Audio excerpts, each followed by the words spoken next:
Mahuya Qlewum Tessia Hilpina Kinutentis El Huis Kelchitus Hele Meteus Asli Tali Hukwak Nax Asil Katlis Syilx Chews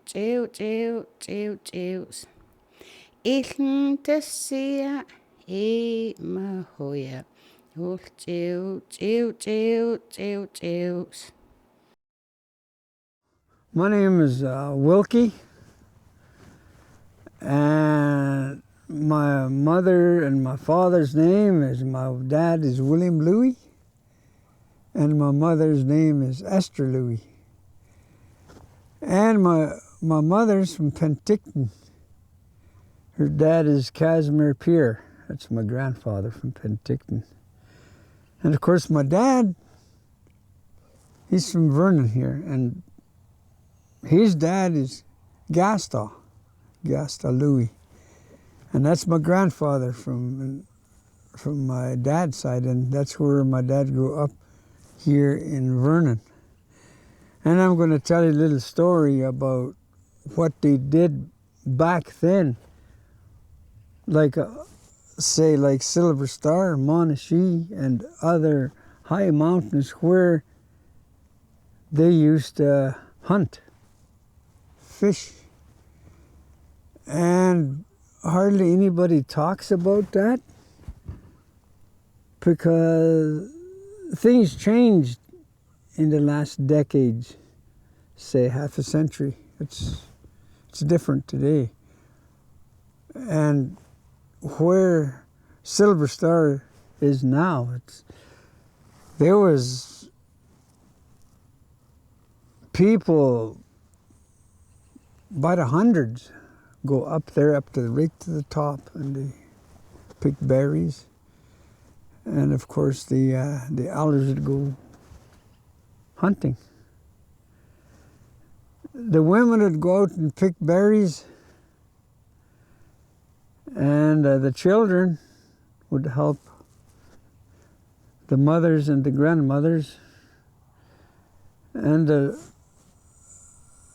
young boys would help their fathers and their grandfathers going up hunting. They follow their dads, and they'd be out all day, and they'd come back with a deer or whatever, maybe elk, I don't know, but they always come back with something. And they dry their meat. As soon as they bring it in, they dry it. The women cut it up. They'd all share the work. The men would cut up the meat, and the women would put it on them sticks, and they dry it. And they'll do a whole bunch, and they put it in a hide, skin hide, and they'd put it all in there, and it carried back down. Well, that time they didn't have no cars, trucks, 4x4s or nothing. They had wagons. Went up there in a wagon, and some people are riding horses, and some of them are walking. So there's a lot of people that just fill that little mountain up there, up at Silver Star. And of course, that's the only Silver Star. You got Monashee, and there's Sugar Lake. There's so many places people go from all over. That's where they made their trades. So that's my story about Silver Star and Monashee, and of course Sugar Lake. And today, I guess nobody talks about that, and that very little that I know that I could explain to you guys now today. What I did when I was just a kid growing up as a child, and I went with we used to run behind our grandma. Our grandma used to tell us, you boys go with your grandfather or your dad, and follow him, see what he does. So that's what we did. And we followed our dad around. He showed us the food First thing in the springtime, that's smokewakin, the yellow flower. We used to sit up on a hillside and eat sunflowers. And of course, there's another one that grows with sunflowers. They call it tlaqua. I don't know how they say it in English, but it's tlaqua. That grows with that sunflowers. So that's what we ate. And my dad used to tell us, you guys always have to eat that in the springtime because that's medicine. You got to have that. Because if you don't, you're going to starve in here. Immune system's going to go down. With all the grasses that grow and we eat it, and of course the root. That keeps your immune system going, and that's why our elders were tough. They were strong. My grandmothers would climb these high mountains like nothing. My grandpa. And as that being said, all the spring foods, and then you go into summertime. Well, summertime is, you go fishing down in these lakes, and then we eat fish. And then there's all kinds of fish in the lake that you could name. It's all there back then. Today it's not like that. The food's no good now. Then if we follow our grandfathers and our dads, of course, like I said earlier, right from the bottom here all the way to the top of the mountains. That was our food. So that's what we did. And there's a lot of things that I forgot about what we did back then because this is nowadays. What do we know nowadays? We don't know as much like we should. So that's how I was when I grew up, what I saw. So today's different now. We live off the land, and of course back then, nowadays, we have to go to school, and we always sent us to school. We could never be with our grandmas and grandfathers. There was at times we'd get away from school, and of course that's when we were with our grandfathers and grandmothers. And they used to go up Silver Star, live off the land. They went up Silver Star with a bunch of other elders, like Tommy Gregory and Mary Gregory, my mom, my dad, and Billy Cohn would go up Silver Star, and more elders used to go in a different vehicle, like Pete Gregory and Josephine Gregory, and there's other elders that they would pick up for passengers. My grandmother from West Bank, and go in a different vehicle, and they all go up there, 2 or 3 vehicles, all trucks. They didn't have 4x4s back then. That was kind of tough traveling because nowadays we have a 4x4. We can go anywhere. But back then, they only can go so far, then park and then walk from there. And that was in the 50s. There's no 4x4s. So that's what they did back then.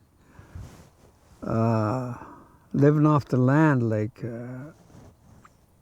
picking berries and spring visitation, like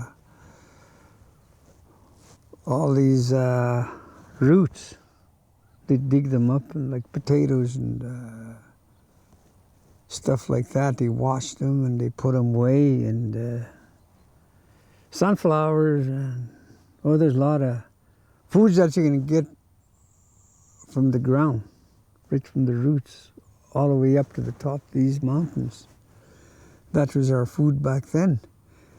And after, of course, you skin the deer and you hang up the skin and the hide and let it dry, and you get a whole bunch, get a big stack of those, and then you start doing your tanning. That's what we lived off, hides. My dad and my grandma and my grandfather used to always do the tanning. And of course it was a trade. Back then my dad used to send his beaver hides, deer hides, moose hides into Toronto. That's where they done their trades. That's what I remembered. And they used to come back with out of their deer hides and beaver hides. They made about $100, $175. Boy, we thought that was a big money with all the stacks of hides. And that's what I remembered. That was the good thing about what I could tell today. That was living. But today, you're not going to see that. It's not like that. So there's a lot of stories that I don't know anymore. A lot of stories I've never saw before because it's gone. Everything by 1960, everything is modernizing, and hey, that's a modern world. After the 60s, seems like everything went down. So there's a lot of stories I could tell about that. But for now, that's all I know as I was growing up. And today, when I look at things, it's not like that anymore. But if there's any other elders could be here that could share the stories, it'd be great. So that's my story about these high mountains and then way down to these bottoms, the lakes, the creeks, and the rivers. I could go on and on. So there's no more hunting area. It's gone. You go up Silver Star. That building's got about 4-story high already. And it's expanding. Where's the hunting ground? Right from the bottom to the top, you can't fire your gun. When you see deer, well, you can't. It's no shooting allowed. Even halfway up the mountain, no shooting allowed. There are people from the bottom to the top. What do you have a message for the young people growing up in regards to hanging on to the stories of their great grandfathers and their mom and dads that used to, the mountain was their resource, it was their livelihood? Yeah, well, I think I said a few words about that when I was working in the high school, grade 8s, grade 9s, 10s, 11s, and 12s. We can't go up these mountains anymore. There's no shooting allowed anywhere, and because there's no more hunting areas. And speaking about hunting areas, these rivers, there are people on both sides, and the creeks. And what goes into the lake, you can't, when you're fishing, you can't eat that fish anymore down here, Okanagan Lake, or any other lakes in BC. It's the only probably decent fish you're going to get in BC is you have to go up north. And I've heard people talking about they have to go up north and hunt and fish up there because it's the only fresh meat you're going to get is up toward Yukon. Because when you go up that way, there's no houses. They all live off the grid. So that's the only place you can go now. Down here, after you get probably from Prince George down, you can't. It's all resort areas and it's all people everywhere. So you can't fish anymore in these creeks. I know I wouldn't want to eat fish in the creek anymore unless I go up north. And I got friends that said, you want some fish, you go up north. But then it's take you 15 hours to get to the spot where it's decent fish. And of course, decent meat, moose, deer, whitetail, whatever you're going to get for the winter. Well, hey, and I always tell them about when I was in high school teaching. That's not like when I grew up. Silver Star wasn't even. There's only about a few hundred people up there at the time. The ski resorts only used from September till February. But now, they're there 24/7. And that's where the playground is for the skidoos and the four-wheelers. There's always, and the cities up there are up to 3-4 stories high. What can you do? Everything is spoiled now. You can't eat it. You can't hunt. You can't hunt. The only place now you can go is up towards Revelstoke. Nowhere else. Where are you going to go? You can't go to Bear Creek. There's a lot of people up there year round. So now, the young people is going to have a tough time. Like that's what me and a couple of elders talk about. What are they going to do when we're gone? That's got the language. That's why we have to teach you guys the language, the culture, the drumming, making hides.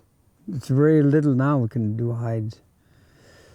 So I guess that kind of wraps up my story, unless I had some other elders to talk to on this. Yeah, so that's my story. Why?